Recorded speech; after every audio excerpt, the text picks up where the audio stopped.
Hello everyone, CST पर आपका स्वागत है।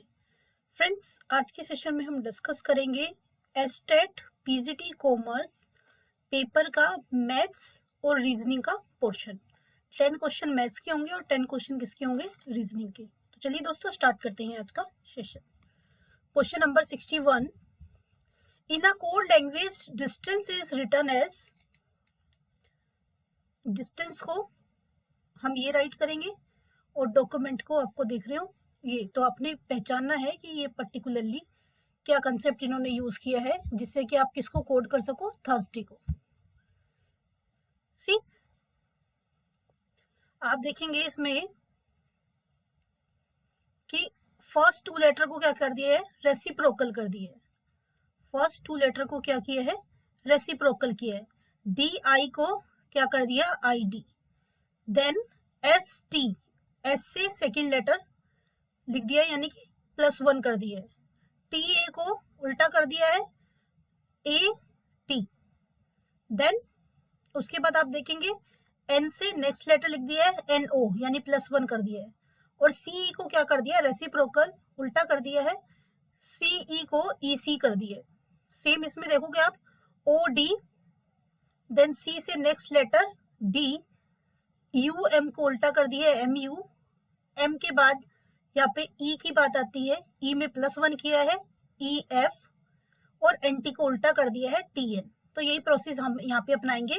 तो हमारा क्या बन जाएगा? पहले उल्टा होगा एच टी और यू के बाद +1 यानी कि वी। आर एस को उल्टा करेंगे एस आर, और डी का नेक्स्ट लेटर लिखना है यानी कि +1 करना है ई, और इसको उल्टा कर देना है ए वाई को क्या लिखेंगे? Y A. यानी कि क्या बन गया? S T V S R E Y A. यानी कि कौन सा ऑप्शन करेक्ट हो गया? Option number 2 is the right answer. Question number 62,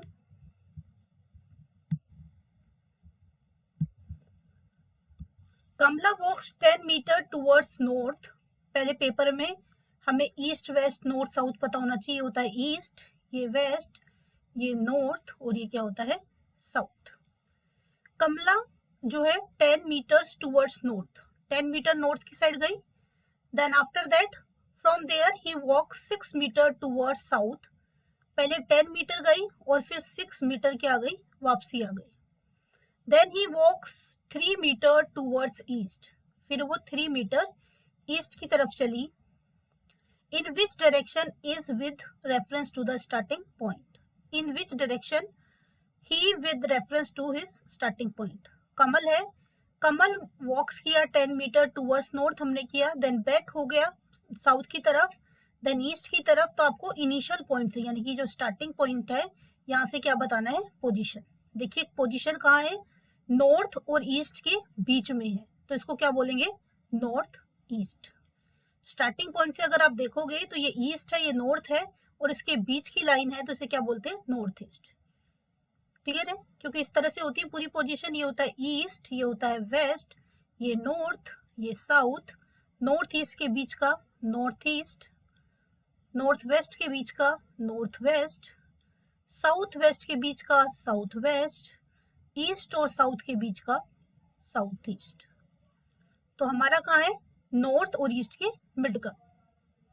ठीक है, तो ये क्या हो गया? North east. यानी कि option number 3 is the right answer. Moving on the next question. Question number 63. In the first year, the population of a village increased by 5% and in the next year decreased by 5%. If at the end of the second year, the population was 79,800, what was it at the beginning of the year? Starting में कितनी थी? Starting में population को आप principal assume कर लीजिए, और 2 साल के बाद जो पॉपुलेशन है वो अमाउंट है, यानी कि कंपाउंड इंटरेस्ट वाला फॉर्मूला लगा दीजिए। 79800, ये क्या हो गया? अमाउंट। कंपाउंड इंटरेस्ट का नॉर्मल फॉर्मूला क्या होता है? अगर इंक्रीमेंट हो रहा है, amount is equal to principal 1 plus rate upon 100 की पावर n। लेकिन हमारी सिचुएशन में ये है अमाउंट और प्रिंसिपल क्या है? Initial population.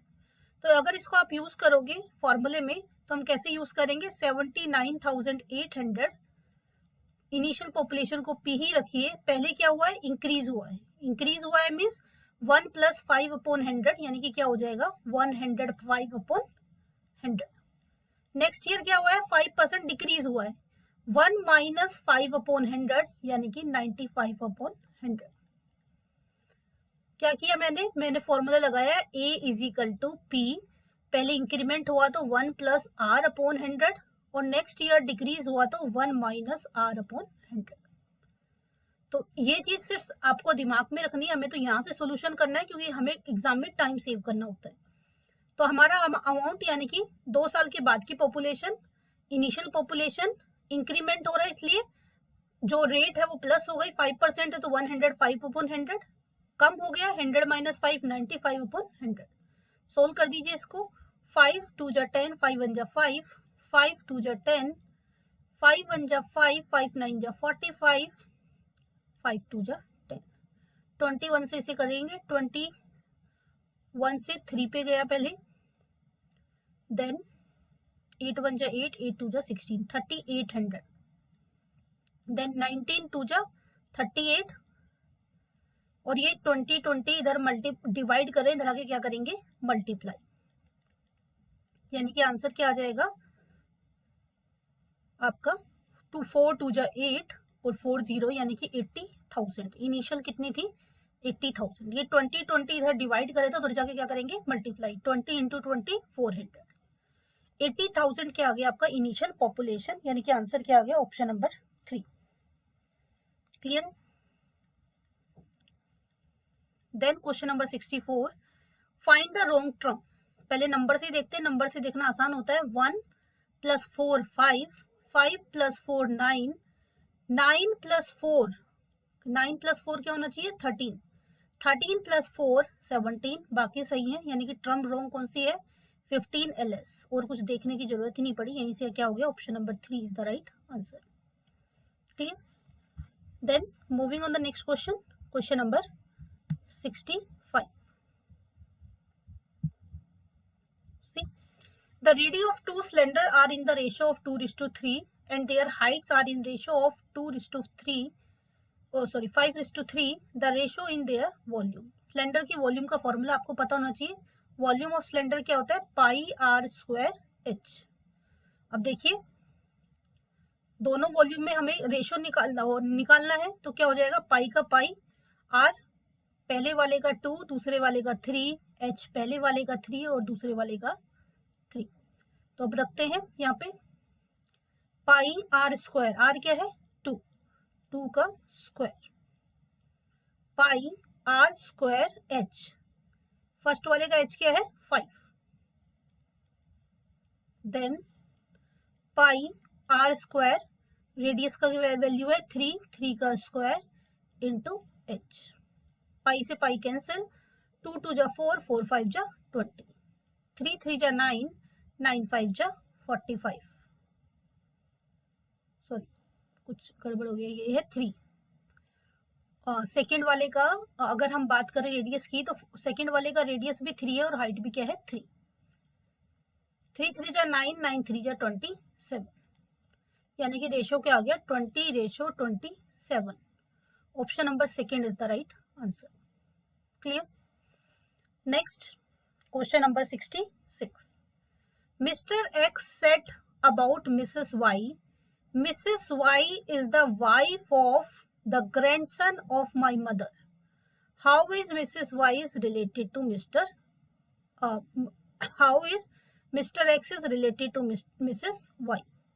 क्या कहता है मिस्टर एक्स मिसेस वाई के लिए, Mrs Y is the wife of grandson of my mother, मेरी मम्मी के ग्रैंडसन की क्या है वाइफ है, मेरी मम्मी के ग्रैंडसन की वाइफ है, यानी कि उसके बेटे की क्या है वो वाइफ है। इट मीन्स देखिए यहाँ पे है मिस्टर एक्स मेरी मम्मी के ग्रैंडसन की वाइफ है, इसका मतलब क्या है मिस्टर एक्स क्या है उसके father in law. Option number 4 is the right answer.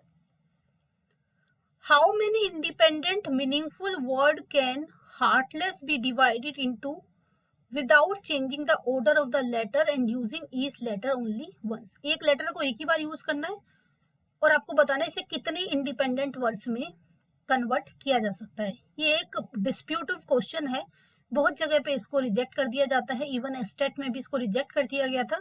पर मैं अगर अपनी बात कहूँ तो मेरे अकॉर्डिंग इसका आंसर 3 होना चाहिए, क्योंकि इन्होंने रिपीटेशन के बिना कहा है। तो एक लेटर बना ही, एक बन गया आर्ट और दूसरा क्या बन गया लेस। 3 पार्ट में डिवाइड हो गया और एक चीज को दोबारा यूज करना नहीं है, तो आंसर 3 होना चाहिए। लेकिन एस्टेट के आंसर की में इसमें सबको इसका 1 मार्क्स मिला था, बच्चों ने इसके ऊपर ऑब्जेक्शन किया था। क्लियर है? बट अकॉर्डिंगली 3 लेटर इसमें से निकल रहे हैं। तो कहीं पे इसका आंसर कई एग्जाम में ये आया है तो 3 भी है और कई जगह पे इसको रिजेक्ट भी किया हुआ है। आप भी इस क्वेश्चन के बारे में अपना ओपिनियन वीडियो पे कमेंट करके मुझे बताइए। Next 68, in an examination 27% student fail in English, 38% fail in science. If 19% fail in both the subject, then the percentage of pass in both the subject. इसमें अपना वो वाला रूल लगेगा, A union B is equal to NA plus NB minus A intersection B। यानी कि total निकालने के लिए पहले आपको क्या दिया हुआ है, फेल्ड ऑफ इंग्लिश। इंग्लिश में 27 फेल्ड हुए, साइंस में 38 फेल हुए और बोथ किस में कितने हैं 19%। तो सबसे पहले ये पता चल जाएगा कि फेल कितने लोग हुए। फेल कितने लोग हुए, 38 माइनस 19 और 19 इसमें किया, 9 और 7 16, 2 3 4 46% बच्चे फेल हुए। आपसे क्या पूछा हुआ है, परसेंटेज ऑफ पास, यानी कि दोनों सब्जेक्ट में जो पास हुए हैं तो पास का परसेंटेज क्या होगा, 100 माइनस 46 यानी कि 54%। Option number second is the right answer. Next question, next term of the following number series are. Number series में आपको बतानी है 2 टर्म कौन सी होंगी। आप देख रहे हो, यहां से देखना, +1 हो रहा है पहले, सॉरी -1 हो रहा है, 20 माइनस 1 19, 19 माइनस 2 17, पहले 1 माइनस हुआ, फिर 2 हुआ, फिर हुआ 3 माइनस, 17 माइनस 3 14, यानी कि अब कितना माइनस होना चाहिए, 4, 14 माइनस 4 यानी कि ये वाली टर्म क्या आएगी, 10। देखिए सीरीज को, देन अभी देख रहे हो आप 20 रिपीट है, इसलिए मैंने एक छोड़ के एक ही चेक किया है। अब इसमें देखते हैं, अगर अप्लाई हो गया तो यहीं से आंसर आ जाएगा। 20 माइनस 20 का 16 हुआ, यानी कितना माइनस है, 4 माइनस, 4 के बाद 16 से 13 यानी कि 3 माइनस, फिर 2 माइनस, यानी कि अब कितना माइनस होगा, 1 माइनस, 11 में से 1 गया, 10। आंसर क्या होगा, option number A is the right answer. Question number 17, a man rows upstream 13 kilometre and downstream 28 kilometre taking 5 hours each time. यानी कि 5 घंटे में वो 13 किलोमीटर अपस्ट्रीम गया और 5 ही घंटे में वो डाउनस्ट्रीम गया। अपस्ट्रीम डाउनस्ट्रीम क्या होता है, अपस्ट्रीम मतलब धारा की विपरीत दिशा में और डाउनस्ट्रीम मीन्स धारा की दिशा में। अगर धारा की दिशा में जाता है तो धारा यानी कि जो स्ट्रीम है उसकी स्पीड भी क्या हो जाती है, एड ऑन हो जाती है। ठीक है, तो मैंने एज्यूम किया कि भाई जो बोट है, बोट की स्पीड, जो हमें पूछा क्या है, स्पीड ऑफ वाटर, तो मैंने माना स्पीड ऑफ वाटर क्या है, x है स्पीड ऑफ वाटर, और स्पीड ऑफ बोट क्या है, y है। अब वो क्या गया, अपस्ट्रीम गया, अपस्ट्रीम मीन्स धारा की अपोजिट डायरेक्शन में, तो ये स्पीड ऑफ वाटर है वो स्पीड ऑफ बोट से क्या हो जाती है, माइनस। यानी कि अगर इसकी इक्वेशन आप बनाओगे, हमें टाइमिंग दी है, टाइम क्या होता है, डिस्टेंस अपॉन स्पीड। टाइम है 13, या फिर आप स्पीड का निकाल सकते हो, स्पीड क्या होता है, distance into, sorry distance is equal to speed into time. आपके पास 13 किलोमीटर डिस्टेंस है, distance is equal to speed, speed क्या हो जाएगी, y माइनस एक्स। ध्यान रखिए, अगर आप अपस्ट्रीम जाते हैं तो बोट की जो स्पीड है उसमें से वाटर की स्पीड क्या हो जाएगी, माइनस, इनटू टाइम। टाइम कितना लगाया, 5 आवर्स। यहां से एक इक्वेशन बन गई, इसको इक्वेशन बना देंगे हम, हमारी इक्वेशन बन गई 5x 5y minus 5x is equal to 13। Similarly इसके लिए इक्वेशन बनाएंगे कि ये 28 है, सिर्फ फर्क क्या होगा, यहाँ पे प्लस हो जाएगा और यहाँ पे क्या हो जाएगा 28। आप चाहो तो डायरेक्टली भी बना सकते हो। क्या बन जाएगी 28 is equal to Y plus X into 5। I am repeating, अगर अपस्ट्रीम है तो बोट की स्पीड से वाटर की स्पीड को लेस कर देते हैं, अगर डाउनस्ट्रीम है तो बोट की स्पीड में वाटर की स्पीड को क्या कर देते हैं, ऐड। यहां से एक इक्वेशन बनेगी 5x plus 5y is equal to 28। मुझे वाटर निकालना है, यानी कि मुझे किसकी स्पीड निकालनी है, वैल्यू x की। ठीक है, तो इक्वेशन को अरेंज करना पड़ेगा मुझे उसके लिए। 5x plus 5y is equal to 28, और मुझे ऐसे अरेंज करना है ताकि मेरा डायरेक्टली आंसर आ जाए। इन दोनों को एलिमिनेशन से आप सोल्व कर सकते हो, क्योंकि इसका शॉर्टकट आप यूज नहीं कर पाओगे। यहाँ पे हमारा क्या हो गया, -5x plus 5y is equal to 13, 5x plus 5y is equal to 28। देखिए, अगर मैं इसको सोल्व करती हूँ, यानी कि ऐड कर देती हूँ, तो मेरा जो x है वो कट जाएगा और मुझे स्पीड ऑफ वाटर चाहिए, यानी कि x की वैल्यू निकालनी है। तो डायरेक्टली वही तरीका अपनाऊं जिससे x की वैल्यू निकले। तो मैंने क्या करा, इन दोनों को सब्ट्रैक्ट कर दिया। सब्ट्रैक्ट करते तो नीचे वाला साइन क्या हो जाता है, चेंज। ये प्लस 5x था माइनस, ये प्लस 5y था माइनस 5y, ये प्लस 28 था माइनस 28। अब कैलकुलेशन करते समय नीचे वाले साइन को काउंट करेंगे जब हम वेरिएबल को क्या करते हैं, सब्ट्रैक्ट। ये प्लस माइनस कैंसिल हो गया, minus 5x minus 5x minus 10x plus 13 minus 28 minus का 15।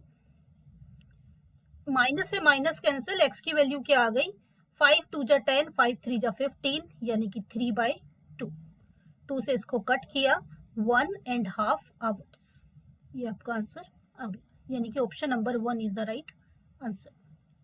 Clear? Moving on the next question, question number 71।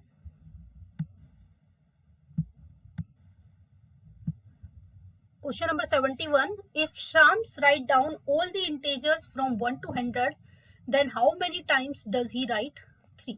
अगर वो 1 से 100 तक के सारे इंटेजर्स लिखता है तो कितनी बार वो 3 को राइट करेगा। एक चीज ध्यान रखना, अपनी लाइन को छोड़कर बाकी लाइनों में हर बार एक एक बार हर लेटर आता है, यानी कि 9 टाइम्स लेटर आता है, और अपनी लाइन में हर लेटर कितनी बार आता है, 11 टाइम्स। एक बार तो रिपीटेशन होती है और वो 9 टाइम्स वैसे आता है अपनी खुद की लाइन में।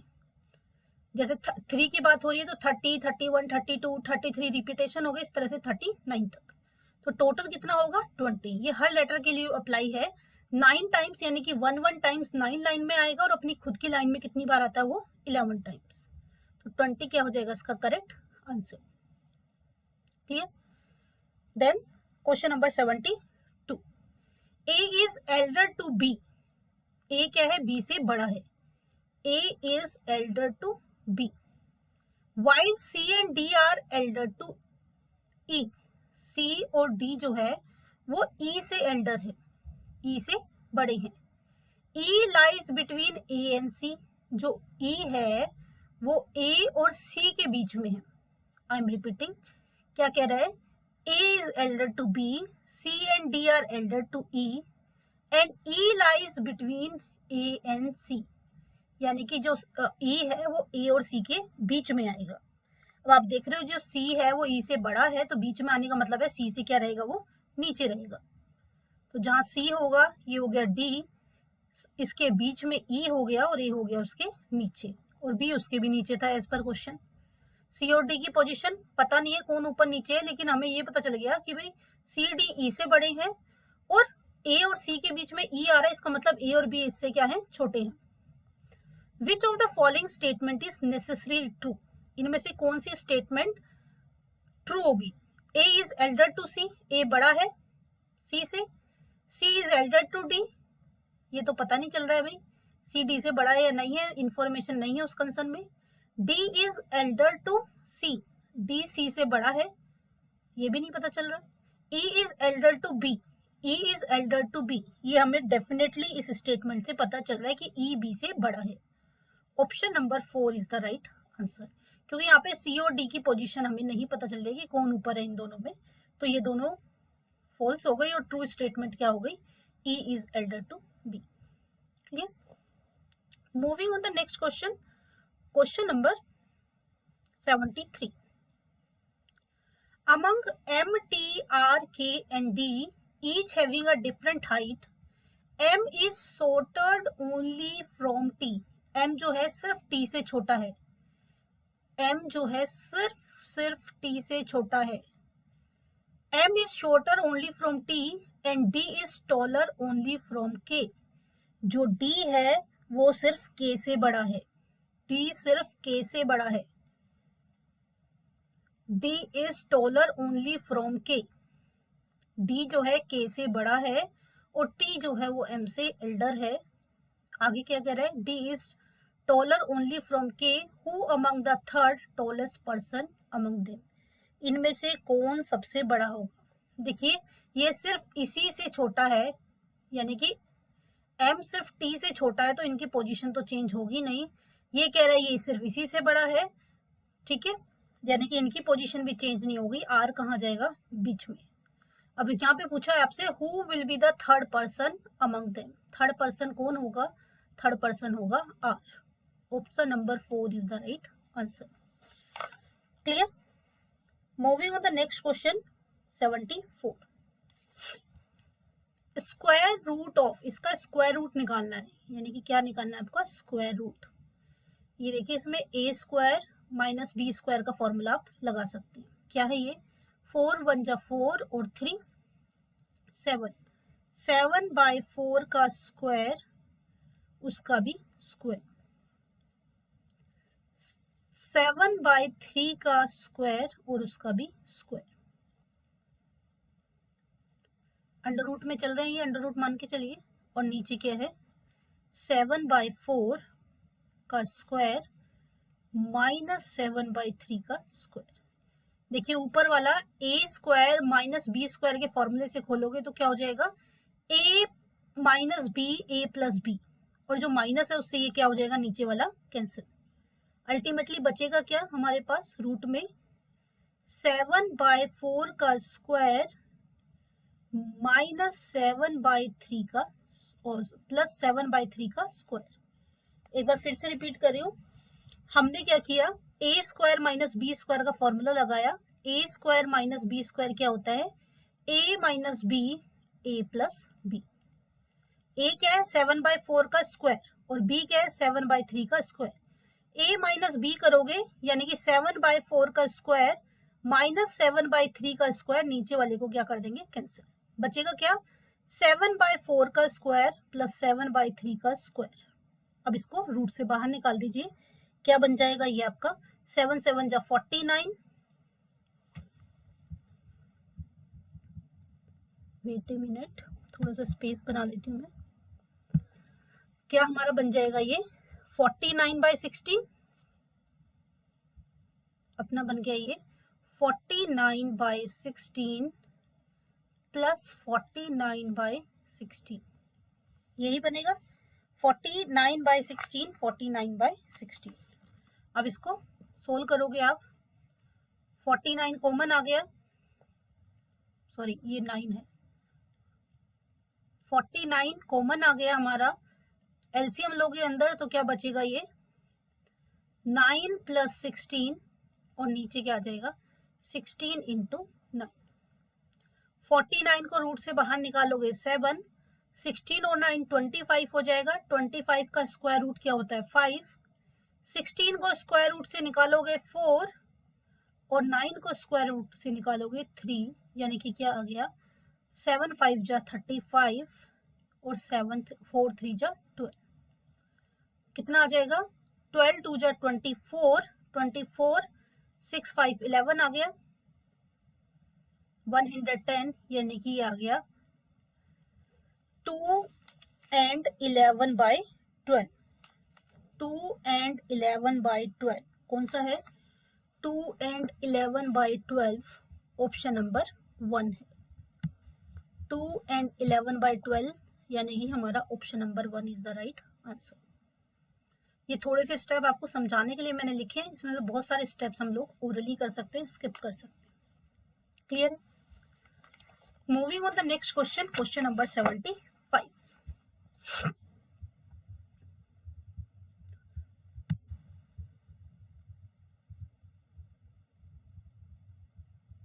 क्वेश्चन नंबर 75 डिस्कस करेंगे। After 5 year father age will be 3 times of its son age. 5 years ago father age was 7 times of his son age. The present age of father is, तो father की present age क्या होगी। इसको मैं दो तरह से आपको बताती हूँ, एक हिट एंड ट्राई और दूसरा प्रॉपर जो आप तरीका अप्लाई करते हैं। देखिए suppose present age of father क्या है x और सन की एज क्या है y। 5 years ago, 5 years ago अगर आप जाते हो तो ये x minus 5 और ये क्या हो जाएगा y minus 5। और 5 ईयर सेंस की बात करोगे तो x प्लस 5 और ये हो जाएगा y प्लस 5। एक तरीका तो है, तो इक्वेशन बनाओ 5 ईयर आफ्टर, यानी कि इस रिलेशन की अगर बात करें 5 ईयर आफ्टर क्या होगा, जो फादर की एज है वो सन की एज का क्या है थ्राइस है, यानी कि x plus 5 is equal to 3 times of y plus 5। x plus 5 is equal to 3y plus 15। ठीक है, यहां से इक्वेशन निकाल दी, x minus 3y is equal to 10। Similarly एक इक्वेशन किससे निकल जाएगी, आफ्टर अगो 5 ईयर अगो, यानी 5 साल पहले father age was 7 times, father की एज क्या थी 7 टाइम्स, यानी कि x minus 5 is equal to 7 times of y minus 5। x minus 5 is equal to 7y minus 5, यानी कि x minus 7y is equal to 7 5 जा 35, ये माइनस और जाके क्या हो जाएगा प्लस, यानी कि 30। दो इक्वेशन बन गई, इनको एलिमिनेशन सब्स्टिट्यूशन से सोल्व कर दीजिए और आंसर निकाल दीजिए। आप सोल्व करोगे तो ये देखिए दोनों इक्वेशन को रखिए, साइन चेंज हो जाएंगे, माइनस ये हो जाएगा प्लस और ये हो जाएगा माइनस। उसके बाद इसको हम सोल्व करेंगे और आपका आंसर आ जाएगा, but it takes time. Age वाले क्वेश्चन में अगर आप मेरी वीडियो देखोगे, मैंने वीडियो डाल रखी है, मैं यूज करती हूँ हिट एंड ट्राई तरीका, क्योंकि इक्वेशन को सोल्व करने में भी अच्छा खासा टाइम जाता है। हिट एंड ट्राई क्या है, सिचुएशन मैंने समझ ली अच्छे से, अब यहाँ पे मैं ऑप्शन लेके सोल्यूशन निकालूंगी। The present age of father is, father की प्रेजेंट एज क्या है, मान लो पहला ऑप्शन मैं चेक कर रही हूँ 40 ईयर, फादर की प्रेजेंट एज 40 ईयर है और 5 ईयर के आफ्टर, 5 ईयर के आफ्टर जो फादर की एज है अपने सन की एज की क्या है 3 टाइम्स, यानी कि आज अगर फादर 40 ईयर का है तो 5 साल बाद 45 का हो जाएगा, और सन की एज का 3 टाइम्स है तो सन की एज क्या होगी 50। 5 साल के बाद सन की एज 15 है तो 5 साल पहले कितनी है, यानी कि प्रेजेंट एज कितनी है 10। सेट हो रहा है। अब दूसरी सिचुएशन भी सेट करके दो, 5 साल पहले 5 ईयर अगो, 40 है तो 5 ईयर अगो माइनस 5 करोगे 35, और यहां से प्रेजेंट एज सन की 5 है, 5 ईयर अगो क्या हो जाएगी 10 माइनस 5 यानी कि 5। क्या कह रहा है कितनी है, फादर एज 7 टाइम्स है, चेक करिए 7 टाइम्स है कि नहीं, 5 7 जा 35, यही ऑप्शन क्या हो गया आंसर। मतलब इसी तरह से सब ऑप्शन में हिट एंड ट्राई लगाओ, अधिकतर क्वेश्चन में फर्स्ट एंड सेकंड ही ऐसे क्वेश्चनों में आ जाता है। क्लियर है, यानी कि एक तरीका है कि दो इक्वेशन जो निकाली है उसको एलिमिनेशन सब्स्टिट्यूशन सोल्व करके आप x की वैल्यू निकाल दीजिए, यानी कि फादर की वैल्यू निकाल दीजिए, और दूसरा तरीका क्या है hit and try. Clear, elimination से पीछे मैं क्वेश्चन बता चुकी हूँ, इक्वेशन को सोल्व करना। स्टिल कोई डाउट रहेगा तो वीडियो पे कमेंट करके बता देना, मैं सोल्यूशन आपको प्रोवाइड करा दूंगी। नेक्स्ट है question number 76। A man is performing yoga with his head down and legs up, यानी सर नीचे और पैर ऊपर हैं। His face is towards the west, उसका फेस कहाँ है, फेस है उसका वेस्ट की तरफ, ये होता है ईस्ट, ये होता है west, north, south. His face is towards the west in which direction with his left hand, left hand उसकी किस डायरेक्शन में है। देखिए अगर आपका जो वेस्ट की तरफ फेस है तो नॉर्मल सिचुएशन में जो लेफ्ट हैंड है वो कहाँ होगा साउथ, लेकिन सर ऊपर पैर नीचे है और हाथ जो है बॉडी को सपोर्ट कर रहे हैं तो उल्टा हो जाता है, यानी कि जो लेफ्ट हैंड है वो कहाँ हो जाएगा नॉर्थ की तरफ। Option number 1 is the right answer. Moving on the next question, question number 77। Two taps A and B would fill a tank completely in 30 second and 30 and 36 minute. जो दो tap है A और B, एक 30 minute में fill करती है, एक 36 minute में फिल करती है। अगर दोनों टैप को एक साथ ओपन करते हैं तो कितने टाइम के बाद टैप 1 को ऑफ करें कि 18 मिनट में जो है टैंक फुल हो जाए। इस तरह के क्वेश्चन भी अगर आप वैसे करते हो लॉजिकली तो बहुत टाइम कंज्यूम होता है। हिट एंड ट्राई से हम करेंगे। सबसे पहले हम क्या निकालते हैं, इनका एलसीएम। 36 और 30 का एलसीएम आप निकालोगे। कॉमन क्या है दोनों में, 6 5 जा 36, 6 6 जा 36, तो 6 6 जा 36 प्लस 5, 36 प्लस 5 कितना हो गया, 180। ठीक है, अब इसका 1 डे का वर्क 1 मिनट का वर्क निकालेंगे। 180 टोटल वर्क हो गया और ये टाइम कंज्यूम किया 30 मिनट्स, तो 180 डिवाइडेड बाय 30 यानी कि 1 मिनट में कितना काम हुआ, 6। 180 डिवाइडेड बाय 36, 1 मिनट में कितना काम हुआ, 5। दोनों अगर मिल जाते हैं तो 1 मिनट में कितना काम करते हैं, 11। इसकी डिटेल वीडियो हमारे चैनल पर टाइम्स एंड वर्क के नाम से है, आप इसकी शॉर्टकट वहां से देख सकते हैं। ये आ गया 11, क्योंकि अगर मैं डिटेल में समझाऊंगी तो यहीं पे पूरा टाइम कंज्यूम हो जाएगा। अब देखिए मैं हिट एंड ट्राई से इसको यूज कर रही हूँ, क्योंकि मुझे देखना है कि 18 मिनट में जो है टैंक फुल हो जाना है। अब मैंने पहला ऑप्शन चेक किया 15, दोनों मिलके आफ्टर 15 मिनट अगर मैं एज्यूम करती हूँ तो मुझे चेक करना है टोटल वर्क कितना आना चाहिए, 180। भाई दोनों 1 मिनट में 11 काम करते हैं। अगर 15 मिनट के बाद टैप ए ऑफ की गई तो 15 मिनट दोनों ने मिलके काम किया, कितना काम कर दिया, 155। नहीं सॉरी, 11 5 जा 55, 11 1 जा 11 और प्लस 5, 165। अब 15 मिनट ये है, टोटल 18 मिनट लगाया, तो टैंक और टैप बी ने कितने मिनट काम किया, अकेले 3 मिनट। टैप बी 1 मिनट में 5 काम करती है और उसने 3 मिनट काम किया है, तो टोटल उसने 3 मिनट में कितना काम किया, 50। ऐड करो, इसका सम आ गया 180, यानी कि ये क्या हो गया, आंसर। अगर ये आंसर नहीं होता, सेम फंडा फिर हम 12 के साथ अप्लाई करते, 14 के साथ अप्लाई करते और 16 के साथ। तो बेटर है कि इक्वेशन से बचें, क्योंकि इक्वेशन बहुत टाइम खाती है, पेपर में इतना टाइम हमारे पास नहीं होता है। तो एक एक ऑप्शन को लेके भी आप ट्राई कर सकते हो। Clear? Moving on the next question, question number 78। See, question number 78. In how many years will a sum of 800 become 926.2 or sorry क्या दिखाई दे रहा है मुझे।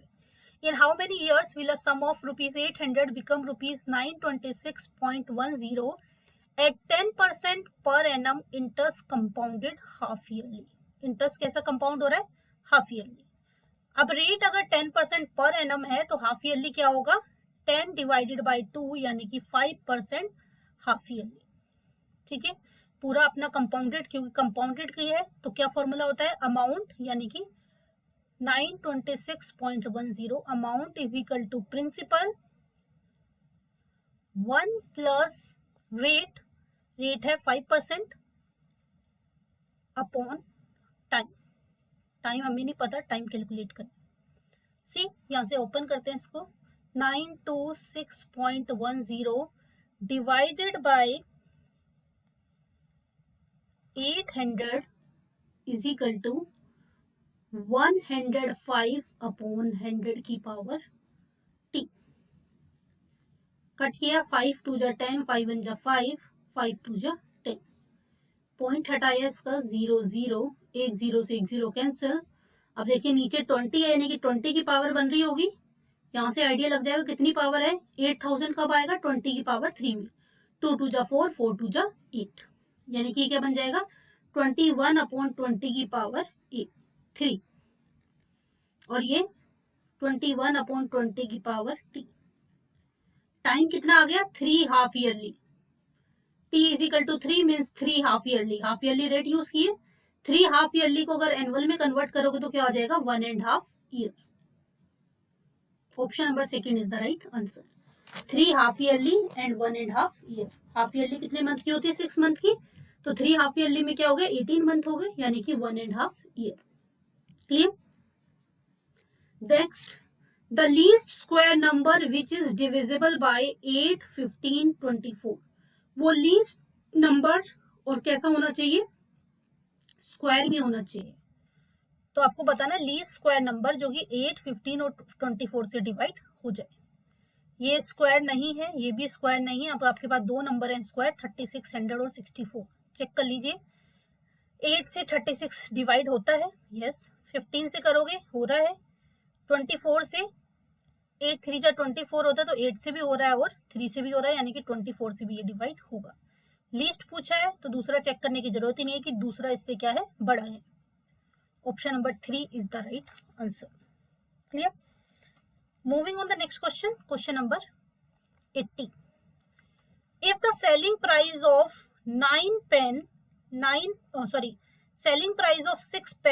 6 पेन का सेलिंग प्राइस 8 पेन के कॉस्ट प्राइस के इक्वल है, तो आपको क्या निकालना है? Profit and loss. इस टाइप के भी क्वेश्चन मैंने कराए हुए हैं सेपरेटली टॉपिक वाइज लेक्चर में।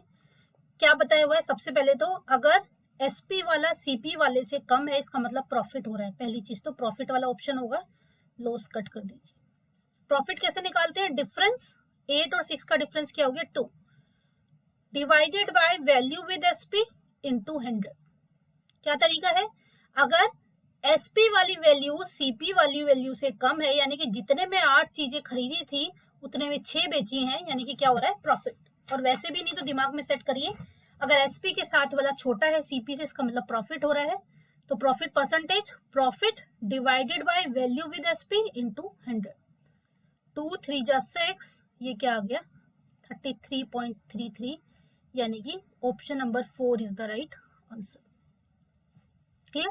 तो ये थे 20 क्वेश्चन रीजनिंग और मैथ्स के एसटेट 2020 के पेपर के। आई होप सेशन आपके लिए यूजफुल रहा हो। दोस्तों, सेशन पसंद आया हो तो सेशन को लाइक कीजिए। आपका लाइक हमें मोटिवेट करता है और अच्छे से अच्छा वर्क करने के लिए। और मैं कोशिश करूंगी कि पेपर से पहले आपको जितना हो मैक्स टू मैक्स रिवीजन करा दूं। बिसाइड दिस, हमारी जो मिशन पीजीटी कॉमर्स की सीरीज है वो भी आपके लिए इक्वली यूजफुल है। तो चलिए दोस्तों, मिलते हैं नेक्स्ट सेशन में। तब तक के लिए बाय बाय, टेक केयर।